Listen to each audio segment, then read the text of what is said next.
Praise the lord. నేటి దిన వాగ్దానము. కుమారుని ముద్దు పెట్టుకొనుడి, లేని ఎడల ఆయన కోపించును. అప్పుడు మీరు త్రోవ తప్పి నశించెదరు.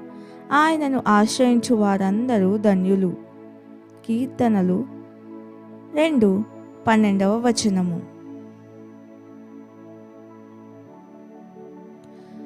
ఏలయనగా మనకు శిశువు పుట్టెను, మనకు కుమారుడు అనుగ్రహింపబడెను. ఆయన భుజము మీద రాజ్యభారముండును.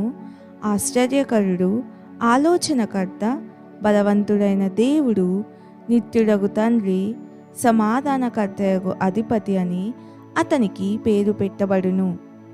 ప్రియ స్నేహితులారా, ఆయన మనకు ఆపన్న హస్తముగా నుండి మన సమస్త బలహీనతలలోనూ సానుభూతి గలవాడై ఉంటాడు. కనుక దేవుడు తన కుమారుడైన యేసును బహుమానంగా ఇచ్చి ఆయన ద్వారా మనలను కుమారులుగాను కుమార్తెలుగాను స్వీకరించినందుకు కృతజ్ఞతలు తెలుపుదాము. ప్రార్థన. ఓ మా తండ్రి, నీ కుమారుడైన యేసును మాకు బహుమానంగా ఇచ్చినందుకు నీకు కృతజ్ఞతలు. ఆయన లేకపోతే మేము గతించిపోయేవారం. నీ కుమారుడును మా రక్షకుడినైన యేసుక్రీస్తు ద్వారా మేము అనుభవిస్తున్న సమస్త మేళ్ళకై నీకు స్తుతులు. ఆమెన్.